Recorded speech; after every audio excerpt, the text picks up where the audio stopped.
Bismillahirrahmanirrahim. Assalamualaikum warahmatullahi wabarakatuh.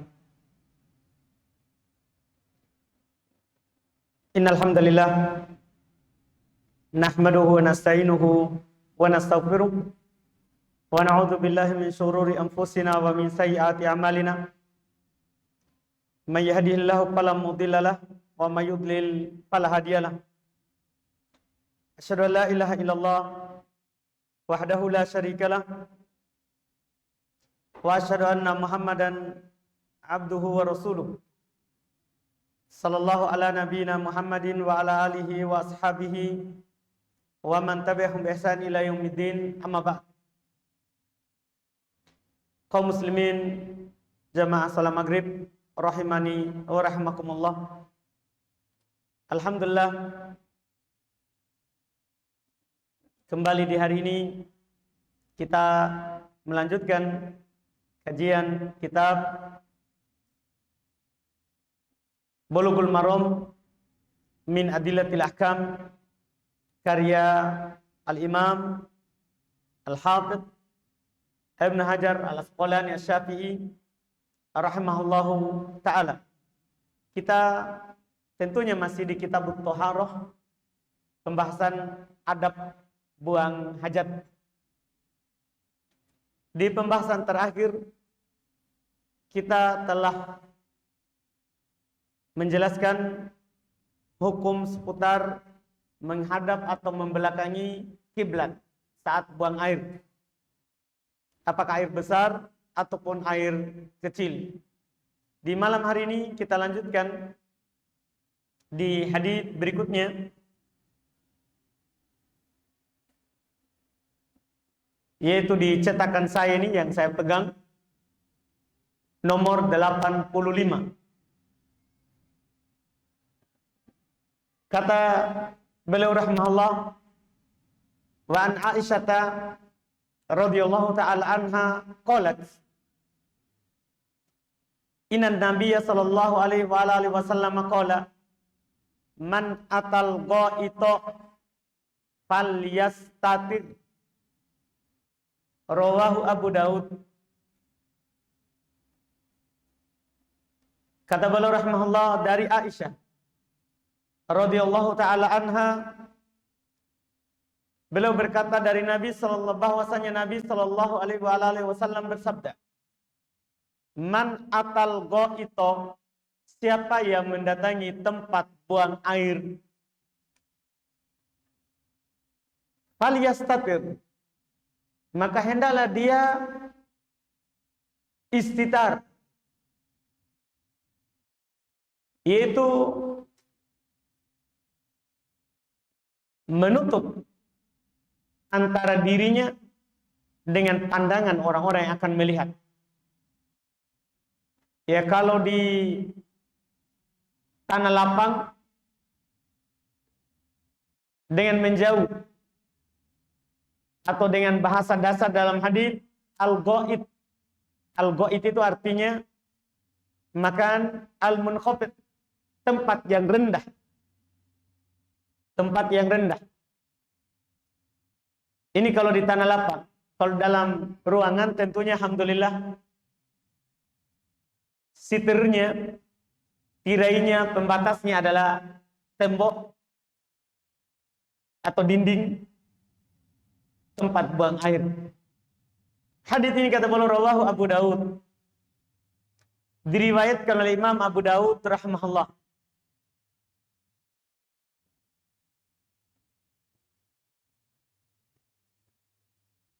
Beliau bawakan hadis ini, yaitu Al-Imam Al-Hafidz Ibn Hajar. Beliau ingin menjelaskan bahwa wajib bagi kita menutup aurat, bahkan pada tempat yang kita memang diizinkan untuk buka. Hanya saja hadis yang dipakai ini, hadis ini yang ada di buku adalah hadis yang dhaif. Beliau bilang riwayat Imam Abu Daud. Betul, dari riwayat Imam Abu Daud. Cuman dari para ulama yang mentahqiq hadis ini, yang beliau sebutkan di sini riwayat Imam Abu Daud dari Aisyah. Cuman kata mereka, yang benarnya hadits ini bukan dari hadits Aisyah, tapi hadits Abu Hurairah dalam riwayat Imam Abu Daud. Bukan hadits Aisyah. Cuman kenapa belum sebut Aisyah padahal dari Abu Hurairah? Tentunya antum mungkin pernah mendengar sebelumnya anak katakan bahwa Al-Imam Al-Hafidz Ibnu Hajar rahimahullah belum menulis buku ini dari hafalannya. Ya, namanya dari hafalannya bisa saja salah. Karena tidak ada seorang alim pun yang ma'sum. Ulama besar pun pasti ada kesalahan. Karena tidak ada yang tidak pernah salah dalam hal penukilan. Tapi sudah dipastikan tidak ada dari mereka yang sengaja salah. Karena ketika ulamanya terpercaya, pasti tidak akan pernah sengaja untuk salah. Cuman bukan berarti mereka tidak pernah ada salahnya. Salah. Contohnya seperti ini. Al-Hafidz Ibnu Hajar, antum tahu beliau adalah penutupnya para penghafal hadits. Al-Hafidz Ibnu Hajar. Tidak ada lagi mungkin setelahnya yang hafal seperti beliau. Rahimahullah. Di buku ini beliau salah menukilkan nama sahabat. Ini berdasarkan kritikan dari orang-orang yang memeriksa hadits yang ada di kitab Bulughul Maram.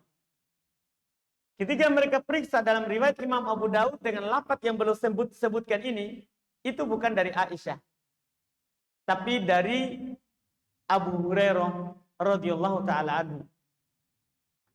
Ini secara periwayatan dari sisi sahabatnya. Kemudian dari sisi sanad, hadits ini yang mengatakan kalau kalian datang tempat buang air, maka harus kalian pakai tirai. Atau kalau di tanah lapang, berarti kalian harus pilih tempat yang tersembunyi, yang membuat orang tidak bisa memandang kalian atau melihat aurat kalian. Ini riwayat Imam Abu Daud dari Abu Hurairah. Dia adalah hadits yang dhaif. Di dalam sanadnya ada rawi yang bernama Husain Al-Himyari dan juga Abu Sa'id Al-Khair atau dikatakan Abu Sa'ad. Dua rawi ini adalah majhul. Hadits ketika ada rawi yang majhul, tidak dikenal, itu dhaif. Kalau ada penukilan hadits yang menukilnya adalah rawi yang majhul, tidak dikenal, yang mana di ilmu mustalah hadits, mungkin suatu saat antum akan pelajari, majhul itu ada dua jenis. Ada majhul al-ain dan ada majhul al-hal. Majhul al-ain yang tidak ditahu orangnya. Tidak ditahu orangnya, zatnya. Ini dipastikan hadisnya dhaif, palsu. Bisa saja dia sanadnya terputus. Yang kedua ada namanya majhul al-hal. Ditahu orangnya, tapi tidak ditahu ini orang thiqah, terpercaya atau tidak. Jadi tidak ditahu keadaannya. Orangnya ditahu, ada. Tapi tidak ditahu bagaimana hafalannya, bagaimana penukilannya dari gurunya, apakah terpercaya atau tidak. Ini namanya majhul hal. Majhul hal ini adalah dhaif ringan. Kalau ada pendukungnya bisa dinaikkan ke derajat hasan. Makanya kadang antum lihat Syekh Albani hasankan hadits ketika ada rawi yang majhul. Ketika ada rawi yang majhul. Cuma hadits ini karena ada dua rawi yang majhul, dua rawi yang tidak dikenal. Yang pertama bernama Husain Al-Himyari, yang kedua ada rawi yang bernama Abu Sa'id atau Abu Sa'ad Al-Khair. Dua-duanya majhul sehingga dhaif. Cuman walaupun haditsnya dhaif, menutup aurat adalah wajib bagi kita. Ya kan? Di saat kita buang air, sebagaimana juga kita wajib menutup aurat kita ketika kita tidak buang air. Karena menutup aurat itu wajib di setiap keadaan. Menutup aurat itu adalah wajib di setiap keadaan. Dalil-dalilnya adalah hadits-hadits yang sahih yang umum. Hadits yang sahih yang lebih umum dari ini. Cuma secara khusus yang disebutkan dalam hadits ini adalah dhaif. Nanti ada dalil pendukung akan datang insyaallah terkait dengan penyebutan ada 2 penghuni kubur yang disiksa. Di antara yang disebutkan nanti akan datang, salah satu makna haditsnya la yastatiru minal baul, tidak menutup aurat saat kencing. Tidak menutup aurat saat kencing. Walaupun ada juga sebagian riwayat dan sebagian penjelasan dari ulama hadis, maksudnya tidak cebok setelah kencing. Cuma ini 2 penafsiran dari ulama kita dan bisa diarahkan ke makna yang sahih. Karena hadisnya adalah hadis sahih riwayat Bukhari Muslim kalau yang itu. Jadi kita tidak berdalil dengan hadis ini akan wajib menutup aurat karena dhaif. Hadis yang dhaif tidak bisa kita bangun hukum di atasnya. Al-Hafidz Ibnu Hajar sendiri beliau rahimahullahu taala ya jelas menyatakan bahwa hadis dhaif itu dibuang. Hadis dhaif itu dibuang, tidak diamalkan. Tidak diamalkan. Ini hadis yang beliau sebutkan. Dhaif tapi beliau ingin menyampaikan kepada kita wajibnya menutup aurat. Wajibnya menutup aurat ketika buang hajat.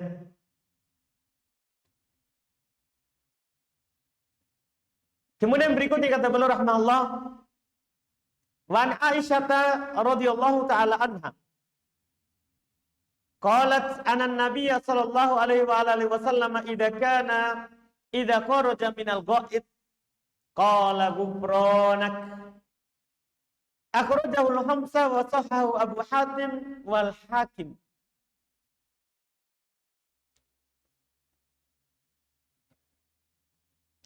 Kata beliau dari Aisyah radhiyallahu taala anha, dia berkata Nabi kita Muhammad sallallahu alaihi wasallam apabila beliau keluar dari tempat buang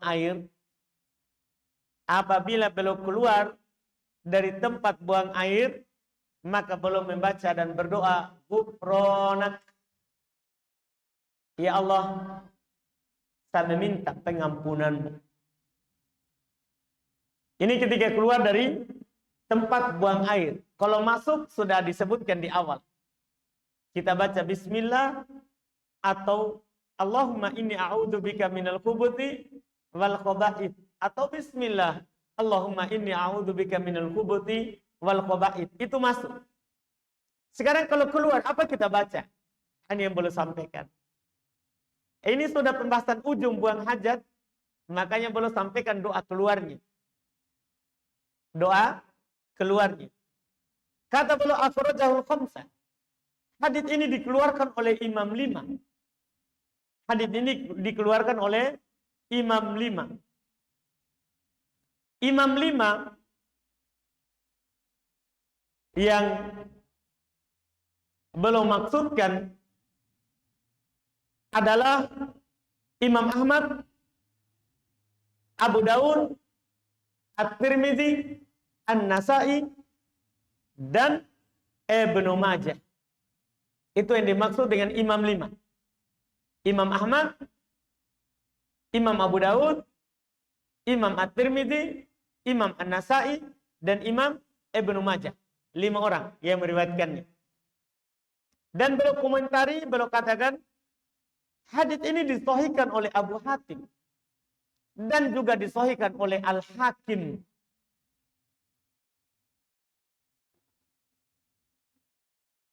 Kedudukan hadits secara sanad, hadits ini diperselisihkan oleh para ulama tentang doa keluar WC. Apakah sahih atau tidak? Apakah ini hadits sahih dari Nabi SAW atau tidak sahih? diperselisihkan oleh para ulama. Kenapa bisa berselisih? Padahal ini hadis diriwayatkan oleh Imam 5. Imam Ahmad, Abu Daud, An-Nasai, At-Tirmidzi, Ibnu Majah. 5. Cuma 5 ini kan tidak mempersyaratkan bahwa dalam kitabnya mesti hadis sahih. Enggak. Kalau Imam Bukhari, Imam Muslim, dia persyaratkan harus sahih yang dia masukkan. Kalau Imam 5 ini tidak mempersyaratkan. Makanya datang para ulama setelahnya memeriksa hadisnya. Bukan karena tidak percaya kepada Imam Ahmad. Hati-hati. Kan di sana ada orang mengatakan ini Imam Albani siapa? Masa dia kritik riwayat Imam Abu Daud, riwayat Imam Tirmidzi, nah ini muridnya Imam Bukhari ini. Kamu muridnya siapa? Tidak ada guru. Tidak. Imam Bukhari, Imam Muslim, kita tidak kritik, kita tidak taklik. Tidak perlu, karena mereka mempersyaratkan semua hadis riwayat Bukhari Muslim sahih. Kalau selain Bukhari Muslim, tidak mempersyaratkan. Makanya setelahnya datang ulama yang memeriksanya. Kan Imam Tirmidzi sendiri, kadang mereka hadis belum kasih keterangan. Ini sahih, ini dhaif. Saya tidak kenal kecuali dari sisi ini. Imam Abu Daud juga seperti itu. Karena memang dia tidak persyaratkan bahwa hadisnya adalah hadis harus yang sahih. Makanya perlu diperiksa. Perlu diperiksa. Karena tidak ada syaratnya. Hadis ini, riwayat Imam yang 5. Para ulama hadis berselisih tentangnya. Penulis sebutkan bahwa ini disahihkan oleh Imam Abu Hatim dan Al-Hakim. Dan memang benar juga, bahkan ulama terakhir ini yang mensahihkannya adalah Syekh Albani rahimahullah. Antum bisa lihat ta'liq Sunan 4. Karena Syekh Albani tidak menta'liq Musnad Imam Ahmad. Terkait dengan Musnad Imam Ahmad, kalau ada hadisnya disebutkan oleh Syekh Albani dalam As-Sahihah atau Ad-Dhaifah, ya bisa sahih, bisa dhaif. Sunan 4 ditaklik oleh Syekh Albani, belum sahihkan hadis ini. Hadis ini. Sementara ulama yang lain dhaifkan, seperti Syekh Muqbil dhaifkan. Hadis yang ada di hadapan kita ini doa keluar WC. Sebab dhaifnya ada rawi ya yang bernama Yusuf ibn Abi Burdah. Dia meriwayatkan hadis ini dari 2 orang yang tidak dikuatkan hadis. Ada rawi yang bernama Yusuf ibn Abi Burdah. Yusuf bin Abi Burdah, dia rawi yang kuat. Tetapi yang menukil darinya ada 2 yang tidak kuat. Majhul, tidak dikuatkan oleh ahli hadis yang dianggap. Oleh karena itu, dengan keadaan seperti itu, Syekh Muqbil dhaifkan hadisnya. Memang hadis ini diperselisihkan sanadnya dari dulu. Terkait dengan hal tersebut, Syekh Albani sama Syekh Muqbil berselisih di dalam mensahihkan dan mendhaifkannya. Syekh Albani sahihkan, Syekh Muqbil dhaifkan. Demikian pula murid-murid Syekh Muqbil juga dhaifkan. Di antaranya di negeri kita ini, guru kita Ustaz Dzulqarnain, beliau juga mendhaifkan hadis yang ada di hadapan kita ini. Dalam hal ini perkara kalau antum mau ikut misalnya pensahihan Syekh Albani, tidak ada masalah. Karena mensahihkan atau mendhaifkan hadis itu adalah ijtihad seorang alim. Dia periksa sanadnya, tidak bisa dinaikkan ke derajat sahih, dia dhaifkan, tidak diamalkan. Sementara Syekh Albani belum periksa sanadnya, bisa saling mendukung, akhirnya belum sahihkan. Antum, ya terserah mana yang antum mau amalkan dari ulama yang antum percaya. Dari ulama yang antum percaya. Iya. Dan juga perlu antum ketahui, dalam masalah mengamalkan atau tidaknya hadis ini, tidak ada di antara kita yang perlu saling mencela. Kenapa? Karena jawabannya, bagi yang mensahihkan hadis ini, hukumnya adalah sunnah.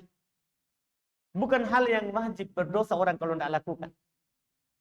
Bagi yang mensohikan hadis ini, doa keluar WC ini, mereka menjelaskan bahwa hukumnya adalah sunnah, mustahab. Dianjurkan antum baca kalau keluar dari WC atau tempat buang air. Tempat buang air disunahkan untuk membaca gufronak. Gufronak. Gufronak kalau dari sisi bahasa dia tidak dibaca dhammah karena ada fiil yang dihilangkan. Asalnya adalah as'aluka gufronak atau as'alu gufronak. Saya meminta pengampunanmu. Saya meminta pengampunanmu. Makanya dalam terjemahan ada. Karena yang hilang itu bukan tidak ada. Ada tapi hilang. Ada tapi disembunyikan. Makanya terjemahannya beda dengan lafaz yang ada. Kalau lafaz yang ada, pengampunanmu. Begitu. Tapi para ulama menjelaskan ini ada yang dihilangkan. Yaitu gufron, as'alu gufronak. Saya meminta pengampunanmu. Saya meminta pengampunanmu. Bagi ulama yang mensohikannya, hikmahnya adalah katanya, karena mungkin kita di dalam WC, kamar mandi, lalai karena tempatnya syaitan. Iya, pasti kita lalai di dalamnya. Apalagi ada di sebagian kita, kadang masuk WC bawa HP. Nonton di dalam. Ini kan lalai. Dia nonton sama setan di WC. Iya, orang masuk WC itu harus cepat keluar. Karena banyak setannya di dalam. Iya, bukan pergi nonton. Di dalam. Supaya berlama-lama. Tentunya wajar disyariatkan, disunahkan kata mereka doa ini. Karena banyaknya kekurangan kita ketika kita di dalam WC. Di dalam WC. Termasuk kita membuka aurat. Termasuk di dalamnya kita membuka apa? Aurat. Kita butuh pengampunan Allah Subhanahu wa taala dari hal tersebut walaupun itu diringankan. Itu diringankan. Kemudian berikutnya kata beliau rahmatullah. Wa ani bin Mas'ud radhiyallahu taala anhu. Qala atan nabiyyu sallallahu alaihi wa alihi wasallam minal ghaiti fa amaroni an atiyahu bi thalathati ahjarin. Fawajadtu hajaraini walam ajid talitan. Fa'ataituhu birawtatin. Fa'aqadahuma wa alqa rawtah. Faqala innaha riksun. Akrajahul Bukhari wa zada Ahmad wa Daruqutni i'tini bi ghairiha. Kata beliau rahmatullah dari Abdullah bin Mas'ud radhiyallahu taala anhu, beliau berkata, Nabi kita Muhammad sallallahu alaihi wasallam kata beliau mendatangi tempat buang air. Maka beliau menyuruh saya untuk membawakan 3 batu. Maka saya hanya mendapatkan 2 batu. Saya hanya mendapatkan 2 batu. Tidak mendapatkan batu yang ketiga. Maka saya pun mengambil satunya sebagian genap 3 seperti yang Nabi suruh. Saya membawakan untuk Nabi rauf, kotoran hewan.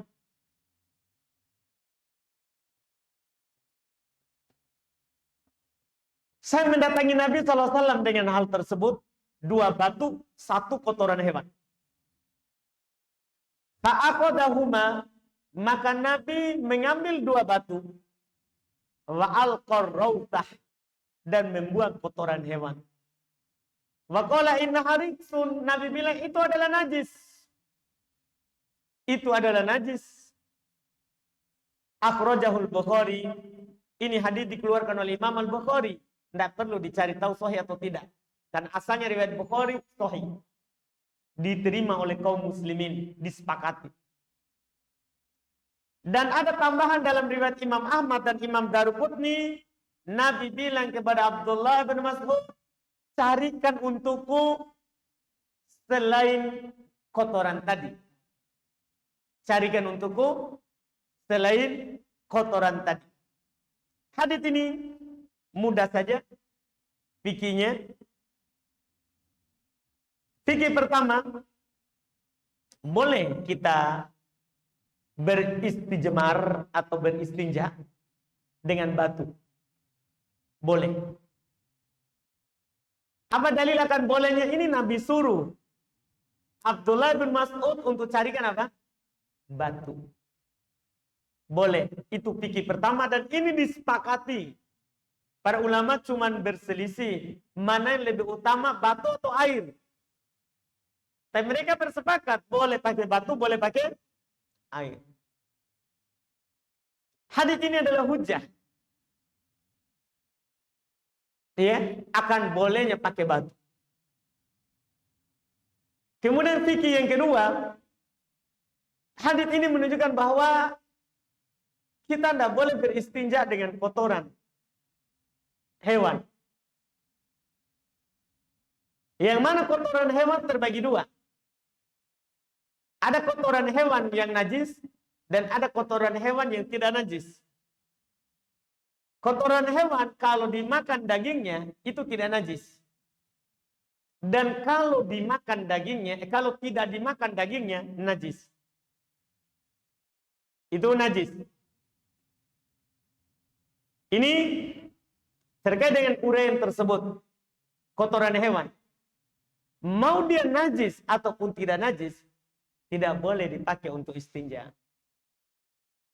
Kenapa? Karena disebutkan kotoran hewan itu adalah makanan juga untuk hewannya. Jin. Untuk hewannya jin. Sebagaimana sisa makanan kita, kalau tidak buang tulangnya, itu kan jadi makanannya siapa? Jin. Sama juga kotoran hewan, katanya seperti itu kata mereka. Sebagaimana nanti akan datang terkait dengan hadis yang membahas tentang tulang. Beristinja dengan tulang. Akan datang nanti Nabi sebutkan itu adalah makanan jin. Itu adalah makanan dari jin. Dan ketika Nabi SAW menyatakan gantikan, cari yang ketiga. Ini mendukung hadis Salman Al-Farisi radhiyallahu taala anhu. Kalau antum pakai batu, itu disunahkan ganjil. Dan ganjilnya itu paling sedikit 3. Karena dalam hadis Salman dikatakan kami dilarang untuk beristinja kurang dari 3 batu. Kalau pakai batu. Iya. Atau boleh 1 batu kata para ulama tapi memiliki sisi yang bisa dipakai. Sisi sini bisa, kemudian sisi yang lain bisa. Boleh. Cuma tidak boleh kurang dari 3. Itu hadis Salman dilarang. Di sini diperintah. Saat dia Abdullah bin Mas'ud cuma datangkan 2 batu. Nabi suruh cari 1 batu lagi. Nabi suruh beliau cari 1 batu lagi. Ini menunjukkan bahwa dia memang harus paling sedikitnya 3 batu.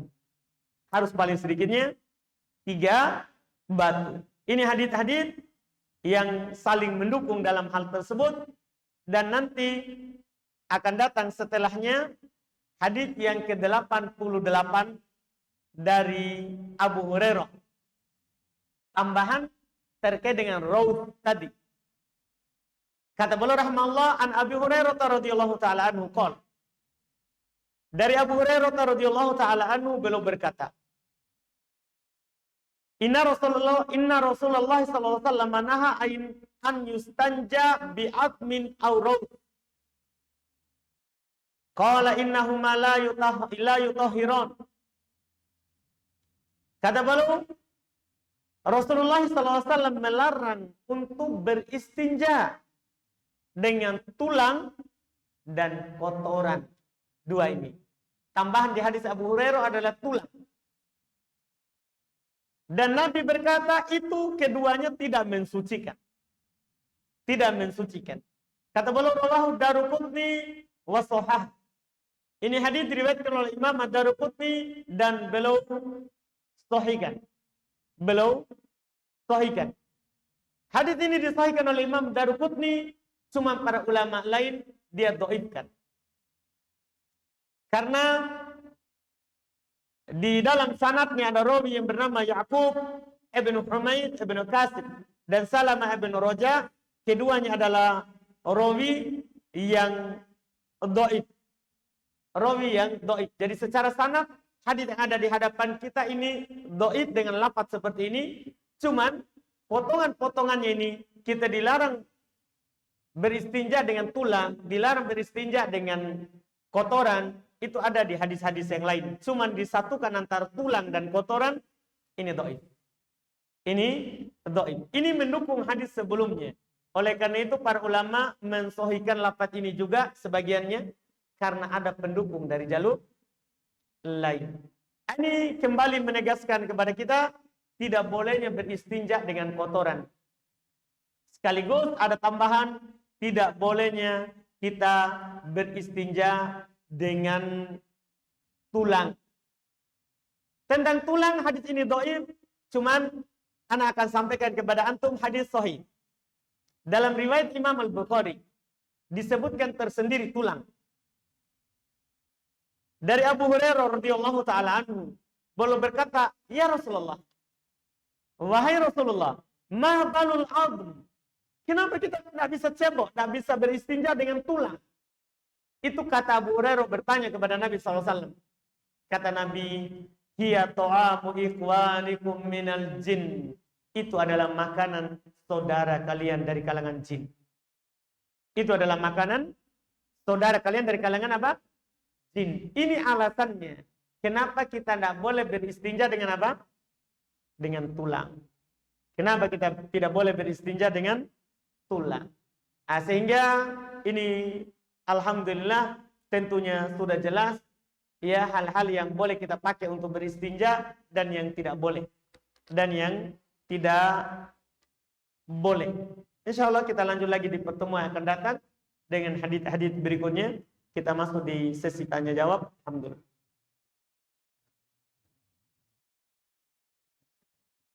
Kalau ada ikhwah yang mau bertanya langsung, boleh. Dengan suara yang keras. Kita mau. Baik.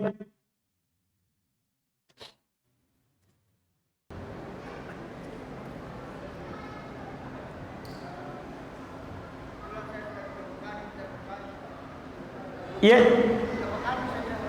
Oh, berapa? 2 pekan nih? 3. Baik, banyak ini Pak. Iya, baik Pak.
Waalaikumsalam warahmatullahi wabarakatuh.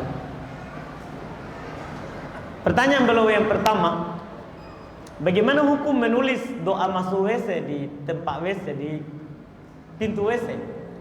Tidak boleh. WC tempat kotor. Orang-orang yang mengagungkan Allah Subhanahu wa taala tidak meletakkan hal-hal yang dimuliakan itu di tempat-tempat yang kotor. Jadi tidak boleh hal seperti itu untuk ditulis di pintu WC. Kan ini adalah ya doa yang disyariatkan oleh syariat yang kalau kita baca kita berzikir kepada Allah. Kita berzikir kepada Allah. Sehingga tidak boleh kita simpan di situ. Kita tulis di situ.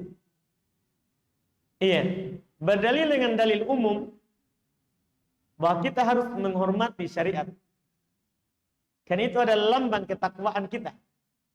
Kata Allah Subhanahu wa taala, "Wa may yu'azzim sya'airallah fa innaha min taqwal qulub." Siapa yang mengagungkan syiar Allah, maka itu ciri ketakwaan di dalam hatinya. Tidak pantas orang beriman untuk menulisnya di tempat-tempat yang seperti itu. Itu tidak pantas dilakukan. Iya. Kemudian pertanyaan beliau yang kedua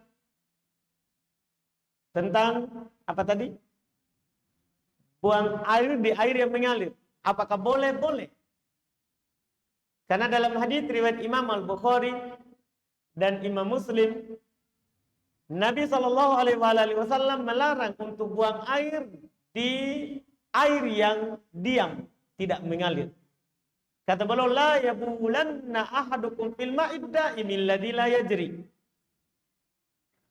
Jangan sekali-sekali salah seorang dari kalian buang air di tempat air yang tidak mengalir. Tempat air yang diam tidak mengalir, tidak boleh. Berarti ini kan yang tersurat. Yang terlafadzkan tidak boleh di tempat air yang diam. Berarti pemahaman kebalikannya yang tersirat di dalamnya. Boleh kalau airnya apa? Mengalir. Boleh kalau airnya mengalir. Itu wallahualam dalam hal tersebut. Kemudian pertanyaan yang ketiga. Gimana apa ini hukum maulid? Karena viral katanya di media sosial, di Yaman dilakukan. Di Yaman dilakukan. Pertama, Pak, perlu kita ketahui, ini yang harus dulu kita paham. Perbuatan penduduk Madinah, Pak, jangan ini Madinah, kota Nabi, yang Nabi hidup di dalamnya. Perbuatannya penduduk Madinah itu bukan hujah. Bukan dalil. Perbuatan penduduk Madinah itu bukan dalil. Bukan berarti kita merendahkan penduduk Madinah, penduduk Makkah, bukan. Kita bertanya, mengkaji, apakah kalau dilakukan oleh penduduk Madinah itu berarti hujah? Tidak. Hujah itu adalah Quran, hadis Nabi, dan kesepakatan para sahabat. Itu hujah. Perbuatan penduduk Madinah bukan hujah. Sebagaimana perbuatan para ulama tabi'in setelah masa sahabat itu bukan hujah, disepakati. Perbuatan sahabat saja mereka perselisihkan apakah hujah atau tidak. Yang benarnya hujah dengan dua syarat. Syarat pertama, tidak menyelisihi dalil. Syarat kedua, tidak diselisihi oleh sahabat yang lain. Itu sahabat, Pak. Syaratnya hujah. Ucapannya, perbuatannya, dua. Tidak menyelisihi dalil, dan tidak diselisihi oleh sahabat yang lain. Sekarang ada orang menukil. Bolehnya maulid dengan perbuatannya penduduk Yaman. Siapa, Pak, penduduk Yaman yang merayakan? Kalau itu terjadi di Son'a, yang berkuasa Son'a sekarang siapa, Pak? Itu Syiah Rafidhah Houthi. Yang berperang sekarang, diperangi oleh orang. Karena mereka menurunkan pemerintah yang sah, baru mau duduk di atasnya. Itu kan Syiah Rafidhah, Pak, Houthi. Jadi kalau kita berdalil dengan itu, ya cocok. Karena yang pertama sekali merayakan maulid, Syiah Rafidhah. Itu yang pertama sekali, Pak. Setelah generasi terbaik jauh. Iya. Hal tersebut bukan hujah itu, Pak, perbuatan orang. Perbuatan orang bukan hujah. Hujah itu yang paling cocok itu kalau kita bilang, saya bilang maulid sunnah karena Allah berfirman. Maulid sunnah karena Nabi bersabda. Maulid sunnah karena sahabat bilang begini. Kalau itu kita bisa terima. Adapun karena hanya sekedar melihat foto rame, siapa itu yang meriwayatkannya, yang merayakannya? Apakah ulama sunnah di Yaman? Itu. Iya. Menjelas itu Pak inti pembahasannya. Perbuatan orang Madinah saja bukan hujah. Apalagi hanya sekedar perbuatan orang lain. Yang di luar daripada kota Nabi SAW. Sahabat saja radhiyallahu ta'ala anhu itu tadi diperselisihkan hujah atau tidak. Seperti itu Pak. Bukan hujah perbuatan itu. Itu wallahu alam.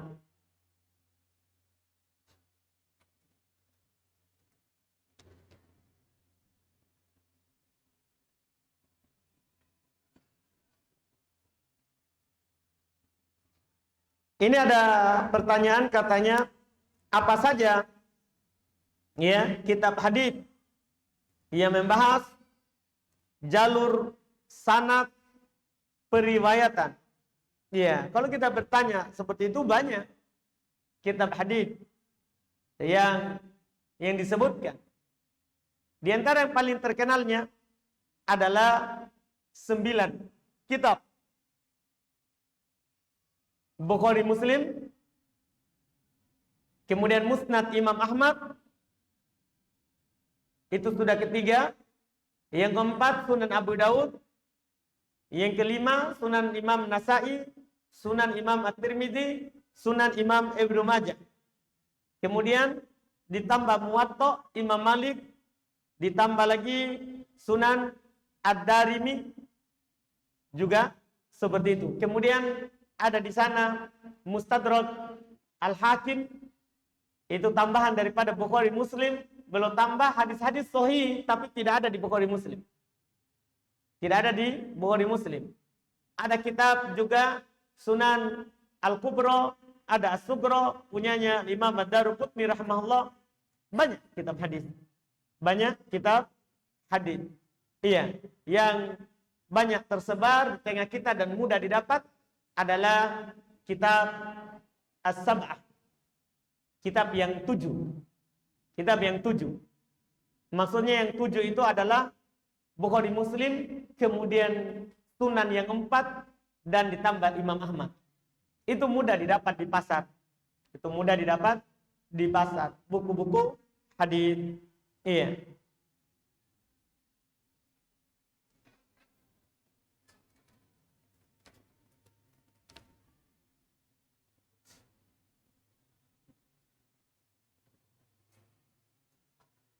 Bagaimanakah tanda kalau tobat kita diterima oleh Allah Subhanahu wa taala? Apakah ada yang dirasakan? Iya. Tobat tandanya diterima. Apakah ada yang dirasakan? Iya tentunya. Hati kita menjadi tenang. Karena dosa itu adalah ketidaktenangan. Iya. Akan memunculkan ketidakbahagiaan. Bahkan akan memunculkan ya hitam di wajah. Sebagaimana yang dikatakan oleh sebagian salaf. Oleh sebagian salaf. Tentunya kalau bertobat akan memunculkan ketenangan, kelapangan di dalam dada. Ya, karena berdalil dengan dalil umum dari Quran. Ketika seorang bertobat itu, Allah katakan yumatti'ukum mata'an hasan. Allah akan memberikan kalian kehidupan dengan kehidupan yang baik. Ila ajalin musamma, sampai waktu yang telah ditentukan. Sampai waktu yang telah ditentukan. Demikian pula firman Allah Subhanahu wa taala ketika menjelaskan dan memerintahkan kita untuk bertobat, "Tubu ilallahi jami'an ayyuhal mu'minun la'allakum tuflihun." Bertobatlah kepada Allah kalian wahai seluruhnya kaum mukminin agar supaya kalian beruntung. Agar supaya kalian beruntung. Jadi tobat ini mendatangkan keberuntungan, kebahagiaan, ketenangan. Ya, dan akan melahirkan amalan-amalan soleh setelahnya. Amalan soleh setelahnya. Kemudian pertanyaan berikutnya, apakah sholat safar ada qomatnya? Ada sunnah qomat. Ketika antum mau qasar, jamak qasar sholat, sunnah antum qomat antara dua sholat. Antara dua sholat. Itu disunahkan. Kalau tidak qomat, tidak ada masalah. Cuma sunnahnya di qomat. Sunnahnya di iqamah. Wallahu a'lam. Kemudian pertanyaan berikutnya, apakah boleh menambah bacaan setelah bacaan sujud? Bacaan dimaksud adalah seperti doa meminta rezeki, dilancarkan urusan, dan lain-lain. Boleh. Boleh.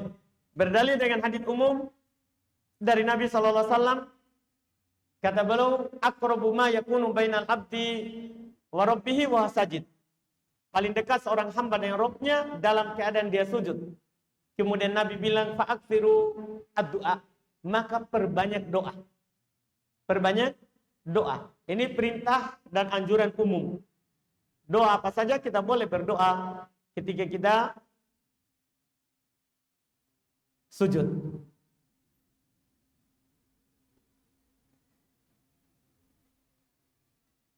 Apa hukum membuat bantal yang berbentuk Hello Kitty tapi tidak diberi mata dan badan, hanya kepala?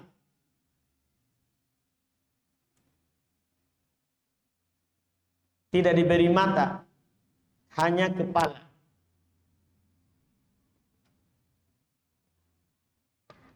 Tapi ada kepalanya. Kalau Syekh Mukbil rahimahullah ta'ala di dalam kitab haramnya menggambar yang bernyawa, beliau sampaikan hadis bahwa haram juga hal tersebut walaupun tidak ada matanya. Karena berdalil dengan hadis Nabi SAW, as-suratu ar-ra's, gambar itu kepala. Gambar itu kepala. Artinya kalau ada kepalanya walaupun tidak ada matanya, tidak ada hidungnya, itu juga gambar namanya. Karena Nabi bilang gambar itu kepala. Gambar itu kepala. Seorang tidak pakai hal yang seperti itu lebih aman.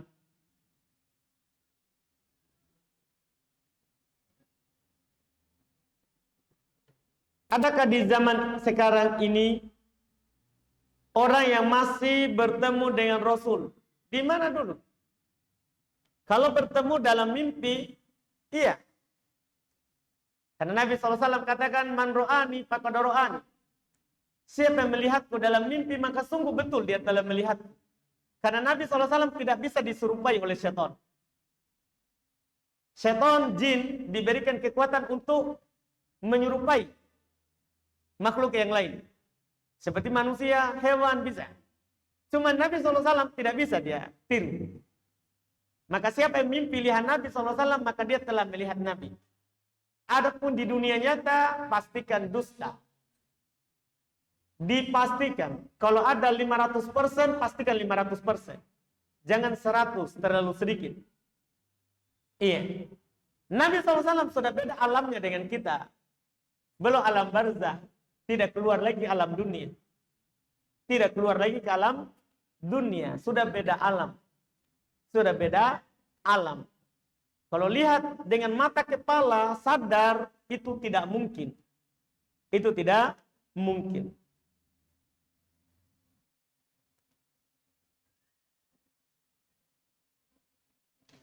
Kemudian berikutnya, mana yang lebih utama?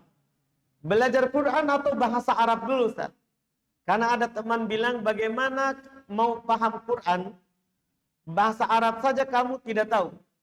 Apalagi saya masih terbata-bata baca Quran. Salah. Belajar Quran dulu. Belajar Quran dulu. Dalam ilmu bahasa Arab pun, mungkin teman ini tidak tahu cara tahap dalam belajar bahasa Arab. Dalam belajar bahasa Arab pun, tidak boleh kita langsung belajar nahwu sorof sebelum kita mengetahui suara dari setiap huruf. Harus tahu ini suaranya tebal atau tipis. Itu harus dilalui. Tidak boleh langsung belajar bahasa Arab. Artinya harus belajar dulu tajwid. Harus belajar dulu apa? Tajwidnya. Otomatis lancar dulu Quran. Orang sholat tidak dipersyaratkan bisa bahasa Arab. Tapi yang jelas orang sholat dipersyaratkan bisa baca Quran. Harus benar Al-Fatihahnya. Di mana ini yang teman tak? Ini menunjukkan dia tidak paham. Iya, tidak paham. Tidak harus, ada enggak orang bilang, kamu mau sholat, dalam sholat semuanya bahasa Arab, dari takbir sampai salam. Oh, kamu harus belajar bahasa Arab dulu, tidak boleh belajar bacaan sholat. Tidak ada yang bilang begitu. Tidak ada yang bilang begitu. Dia belajar dulu Quran, dia membuat sholatnya benar. Kalau dia mampu setelah itu, ya dianjurkan belajar bahasa Arab. Tidak wajib. Karena belajar bahasa Arab adalah sunnah, adalah fardu kifayah. Tahu fardu kifayah? Kalau sudah ada yang melakukannya, gugur dosa dari yang lain. Itu belajar bahasa Arab. Kecuali dia mau jadi ahli tafsir. Dia mau jadi orang yang mau menjelaskan hadis. Fardu ain. Belajar bahasa Arab. Adapun antum cuma duduk di majelis, antum banyak kerjaan, duduk di majelis, pengen dengar banyak faedah, dengar ilmu, cuma tidak mampu bahasa Arab, tidak ada dosa bagi antum. Tidak ada dosa bagi antum. Karena belajar bahasa Arab itu fardu kifayah. Kalau sudah ada di kampung ini yang belajar, tidak ada dosa dari yang lain. Cuman setelah itu, kalau antum mau menjadi orang yang mau menyampaikan agama, wajib ain belajar bahasa Arab dulu.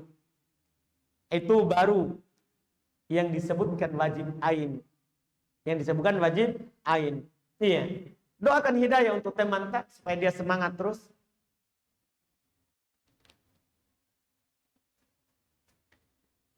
Apakah kotoran kucing dan kotoran tikus termasuk najis? Tidak.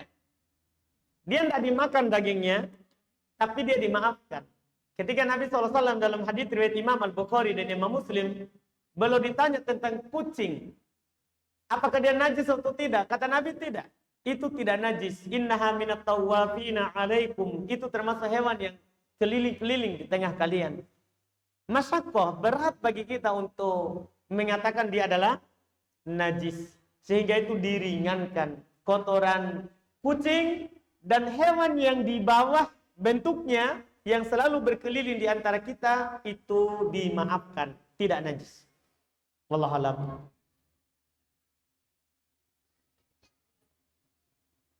Apakah kita zalim ke pemerintah jika kita tidak vaksin, sedangkan vaksin diwajibkan oleh pemerintah? Iya, vaksin itu saudara, aturan pemerintah itu manuton bi maslahati ar-ra'iyah. Itu ada maslahat untuk rakyat.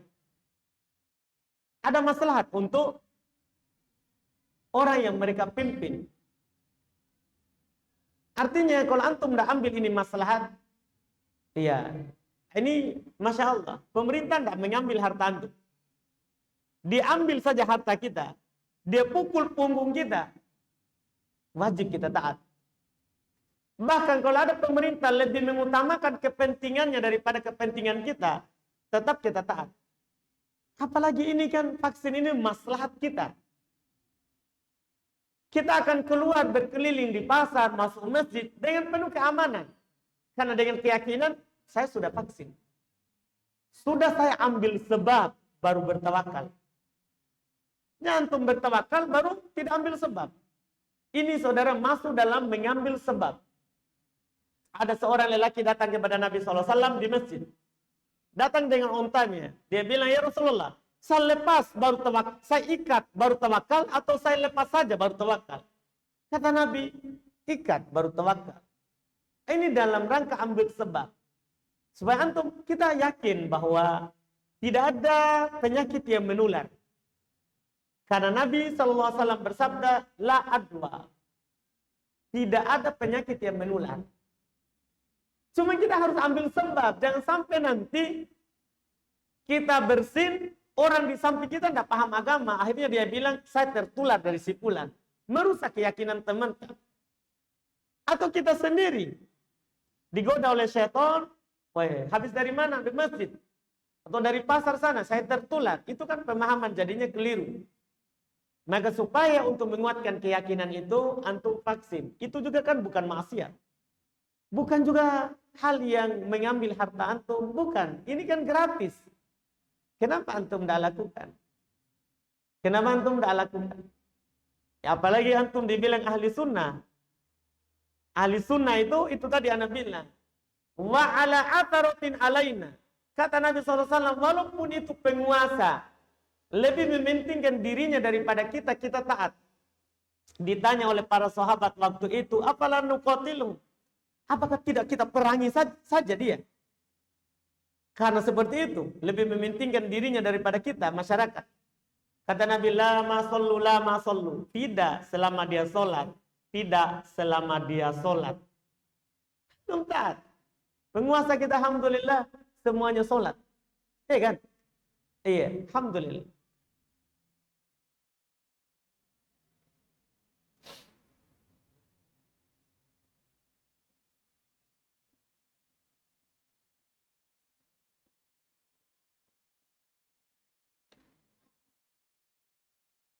Terkait dengan gufronaka, apakah Ustaz amalkan? Tidak. Saya kan ikut yang mendoibkan. Saya kan ikut guru saya. Ustadzul doibkan dengan alasan memang ada rawi yang majhul, ya kita tidak amalkan karena doib. Tapi bagi antum yang sahih kan, silakan, itu maksud saya. Kalau antum tanya saya tidak, ya apakah Ustaz amalkan? Saya tidak. Karena menurut yang saya baca, saya pelajari dari guru saya, apakah di Indo ataupun di Yaman, ini lafaz doib. Ini lafaz apa? Doib. Kita kan beramal sesuai dengan apa yang kita pegang. Dan tidak dicela seperti itu. Kita bukan karena ikut-ikutan jadinya. Alhamdulillah.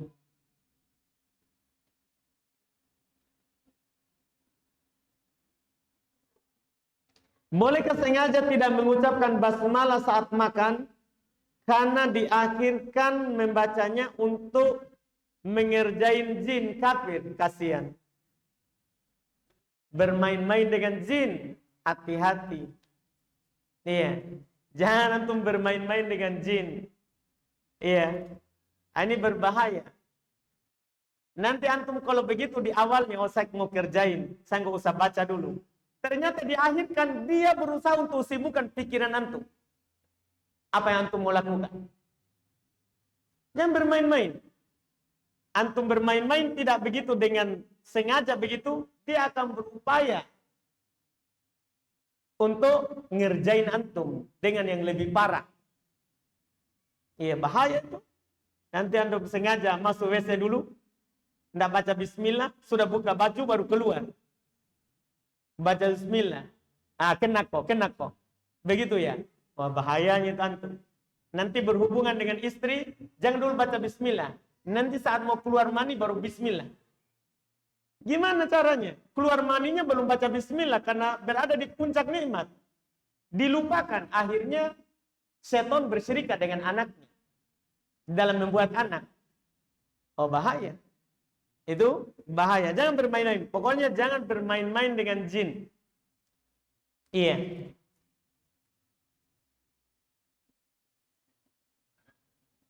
Bagaimana cara beristinja dengan air? Apakah ada dalil tata caranya? Atau bebas menggunakan tangan kiri kita dengan air, yang penting tangan kiri. Tidak ada bilangannya. Tidak ada bilangannya. Kita cuman diatur dengan dalil umum bahwa dalam menggunakan air tidak boleh israf, tidak boleh berlebihan. Tidak boleh berlebihan. Habis waktu ya? Habis waktu. Ini tadi sudah berapa kali bunyi? Baru sekali? Atau dua? Dua? Oh, baik. Karena kalau sudah 2 kali bunyi, berhenti. Alhamdulillah. Kita cukupkan, alhamdulillah. Kalau masih ada pertanyaan yang belum dijawab, kita cukupkan. Subhanakallahumma wa bihamdik, asyhadu an la ilaha illa anta, astaghfiruka wa atubu ilaik. Alhamdulillah.